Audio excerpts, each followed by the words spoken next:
Breaking news po. At ito pong si Tambaloslos ay 50-50 po sa hospital ngayon. At kung ano mang kadahilanan ay mamaya po natin i-discuss. At gusto ko lamang po munang batiin itong aking mga subscriber. Sana po ay nasa mabuti kayong kalagayan lagi. At ligtas sa anumang uri ng kapahamakan, siyempre. At ligtas sa anumang sakit. Ligtas sa anumang problema na mabibigat, bagkus ang darating sa inyo kasiyahan, swerteng walang katapusan. Ayan po.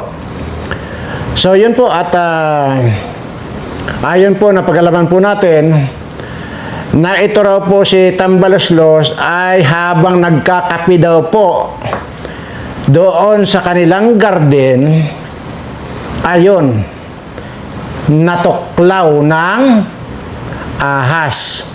Kung ano pong ahas ang nakatuklaw, basta po siguro, ang sigurado po doon ay makamandag kasi nga po sinugod sa ospital at ngayon daw po ay 50-50. Sana po ay 50-60. At sabi ko nga po magkamatay lahat ng mga animal na ito. Anyway, hindi pa naman patay. 50-50 pa lang daw. Grabe, ano? Ay, nako.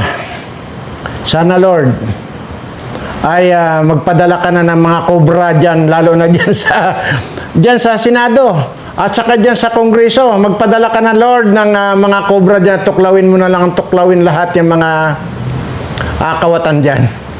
Kagaya nito, nagkakape daw doon sa kanilang garden, ayon, tinuklaw ng sawa. At malamang cobra yun kasi dinala nga sa hospital sinugod sa hospital kasi nangingitim na raw at halos kung na raw ang wala na raw, manhead na raw yata yung kanyang katawan. Kaya nga ngayon 50-50. Ay, salamat, thank you, Lord.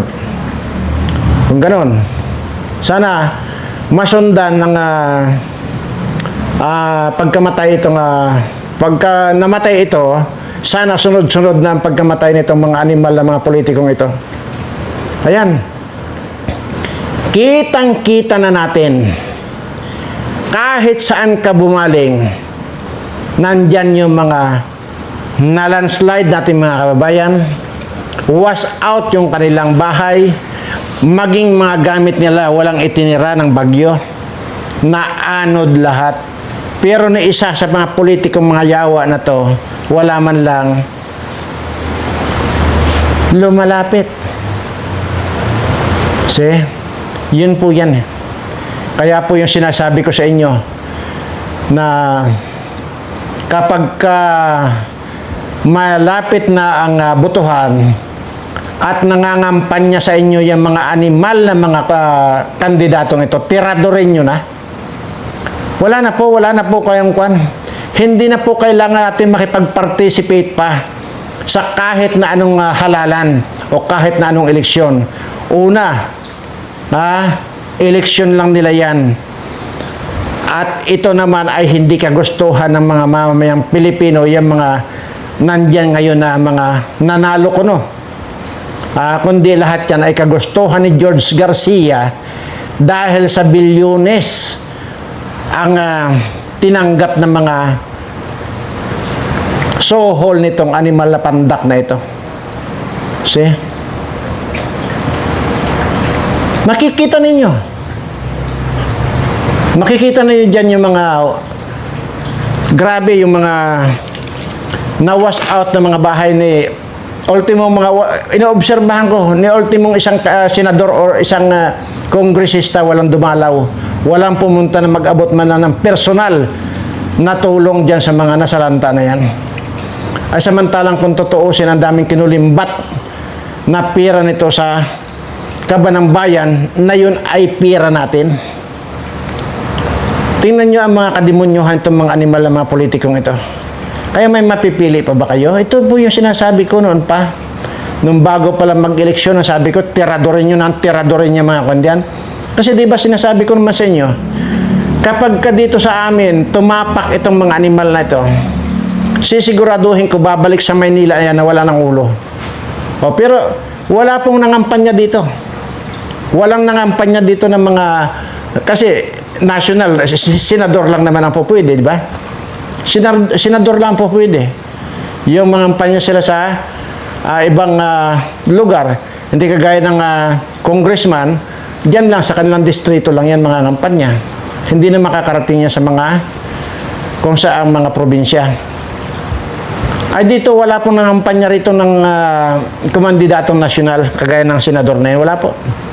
Dahil sinabi ko naman po ibibidyo ko po yan kung paano ko gilitan itong mga ito.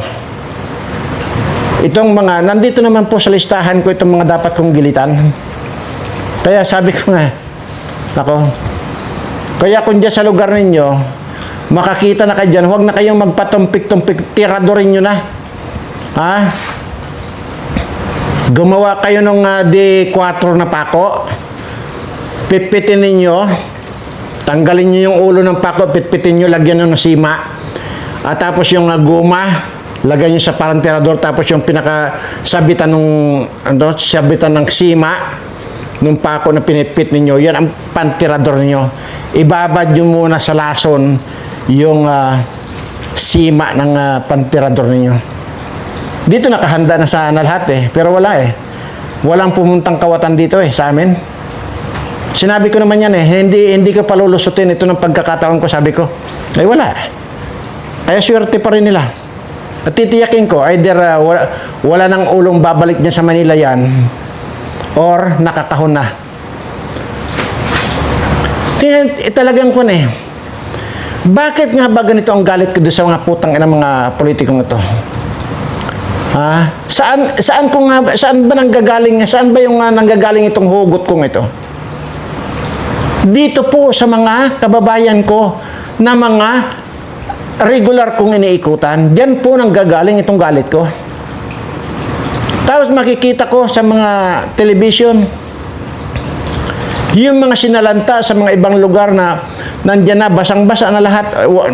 Wala talaga silang nagamit Nag-landslide, dala sa ilog yung bahay nila buong-buo yan.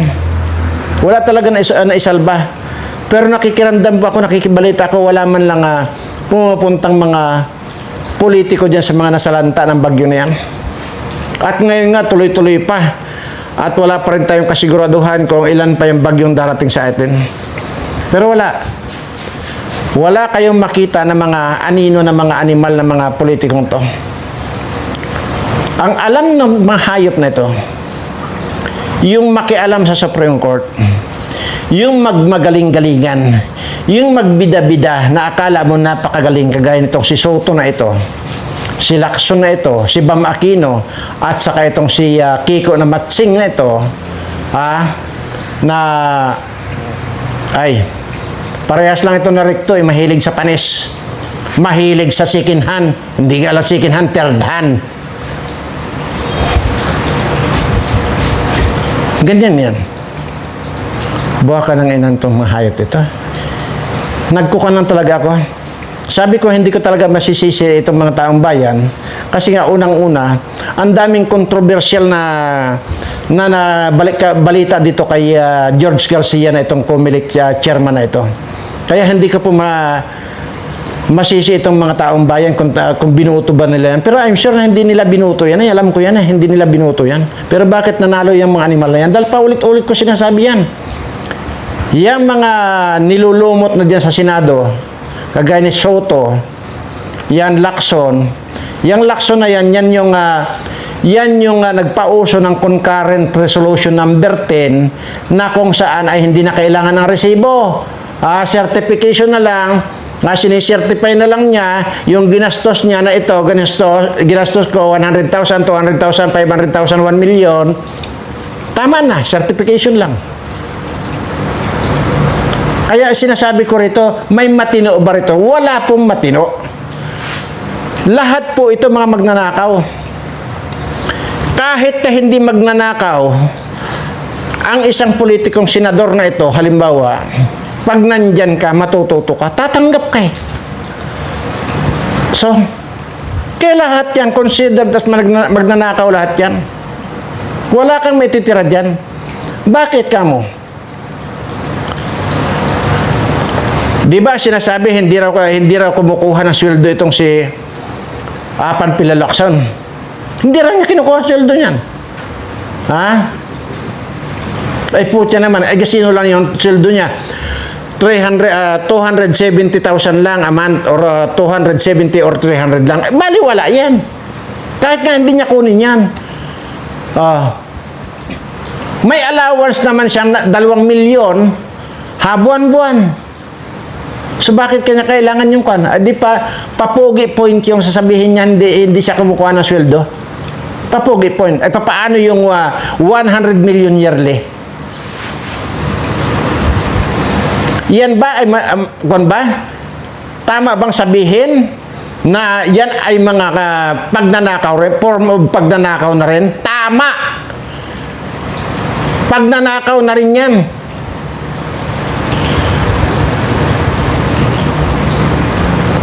Ngayon, ano kandyan ngayon? Sino ang nagsasuffer ngayon? Itong mga mahihirap dating kababayan, lalo pang pahirap ng pahirap. Lalo pang parami ng parami.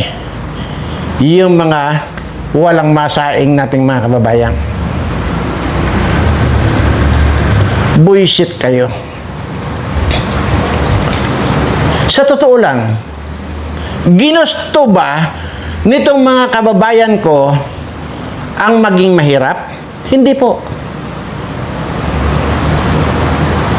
Unang-una, hindi naman masabing mga tamad itong mga ito. Talagang wala pong employment dito sa atin. May employment dito sa atin? Wala. Yung sinasabi na dumami ang mga trabaho dito sa atin, ano ang trabaho? Magsinghot. Yan ang dumami. Yung kabila-kabilang kanto nandyan mga nagsisinghutan. Yan ang dumami. Pero employment, wala po. Walang nadadagdag. Kaya tuloy ang hirap nitong ating mga kababayan. Kaya po yung sinasabi ko, kasalanan ba nitong mga mahihirap kong mga kababayan ang maging mahirap sila? Hindi po. Ang may kasalanan po dyan itong mga magnanakaw na politiko dito sa ating bansa. Yan ang mga salarin. Yan ang mga piste ng lipunan. Yan ang mga COVID ng lipunan, mga yawa na to. Kaya ganun na lang ang galit ko sa mga hayop na to.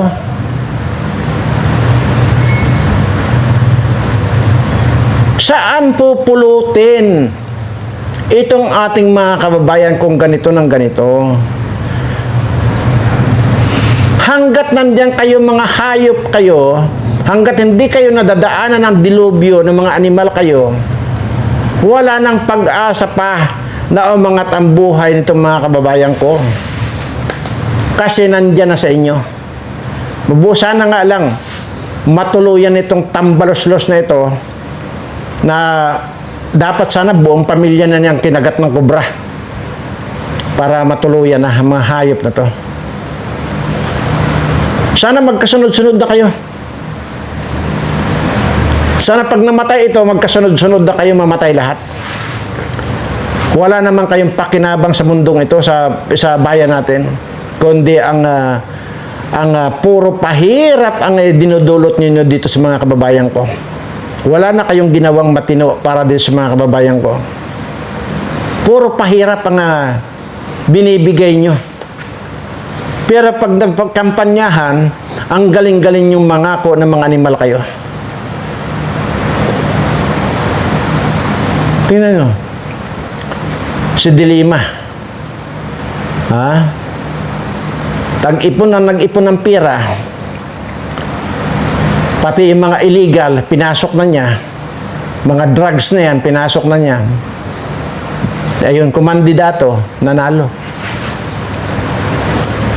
Hindi lang yon. Doble-doble ang panalo nitong si Dilimaw eh. Nanalo na sa politika. Nanalo pa doon sa sa hinahangad niyang mga saba. Busog na busog sa saba itong gagon to. Gaga na ito. Tingnan yung governor ng Cebu. Mabuti na lang, natalo na yung hayop na yan. 3 yung builit niyan. Ha? Katanda-tanda na para na nga maaswang. Ha? Ang gusto ba niya, salpakan pa ng salpakan ng saba, yung, aywan ko. Tangina, mapapasubo na naman ako rito eh.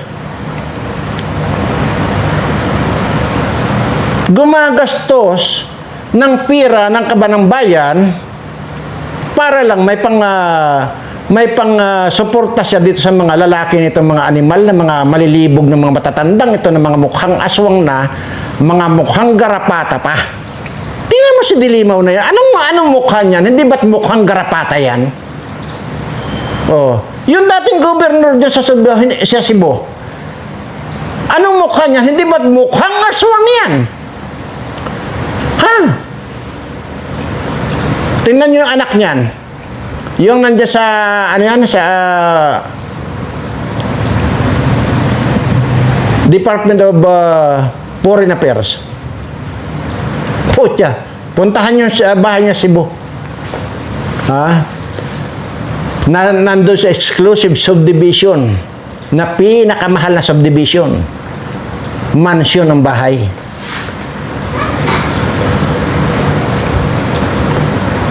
See?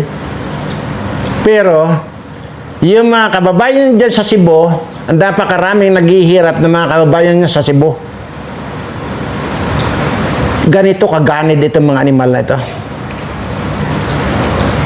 Isa pa nga dyan yung si Animal, yung congressman Animal. Ano yan? Animal ba o uminal? Uminal o animal? Ah, di ba? Nandyan yan sa hearing sa Kongreso.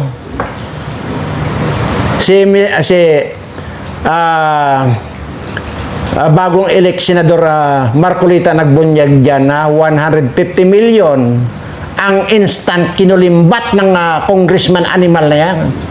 Uminal pala, uminal na animal. 150 million. Parin nyo dyan sa Misamis ba yan? Misamis or Osamis? Hindi ko sigurado. Magpapamilya yan. Magpapamilya ng mga kurakot yung mga animal na yan. Kaya sabi ko nga, Lord, nako, ay, ayoko na magsalita rito dahil baka sabihin na naman itong mga aswang na magko-comment dito ng mga trolls. Gusto ko pala pasukin ng politika. Pero sinasabi ko lang po rito kung may pagkakataon. 2 buwan lang ang ibinibigay ko eh. Huwag na sa politika, mabigyan lang ako ng posisyon. Hindi ko hinahangad dito. 2 buwan nga lang or 1 buwan lang nga. Pero sa palagay ko naman, sa loob ng 1 buwan,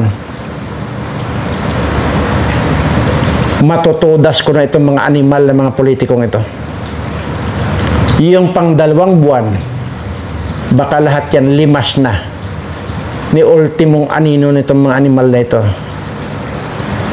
Nasunog ko na. Wala eh, talagang wala. Sa akala nyo ba, kahit namurahin ko ito, hindi naman tatalab na sa kanila eh. Sanay na itong mga animal na ito. Sanay na. Murahin mo na ang kanyan. Sabi ko nga eh, kahit na ang pinagdadasal ko nila, mag-cross ang landas namin itong mga kahit sino sa kanila eh. Hindi ko talaga palalagpasin ang pagkakataon. Talagang gigilitan ko talaga. Ay nako. Tama na nga at medyo hindi na naman niya maganda yung papupuntahan itong mga pananalita ko. Ayan po, maraming salamat po. Lalo na po din sa aking mga subscriber. At mag-ingat po kayo lagi na sana hindi kayo magkasakit. At dito naman po sa mga pangit na makakapanood ditong aking video ito. Seryoso po ako. Sinabi ko na kapag ka nag-subscribe kayo dito sa Birana Live Studio TV, hindi lamang kayo gaganda, hindi lamang kayo gugwapo, so swertihin pa kayo.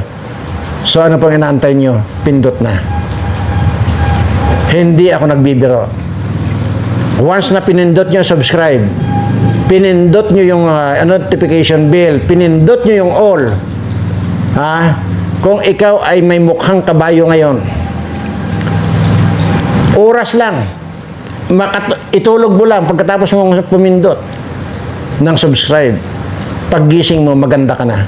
Paggising mo, gwapo ka na. Paggising mo, swerte ka na. Yan ang Berana Live Studio TV. Maraming salamat po at mahal na mahal ko po kayong lahat.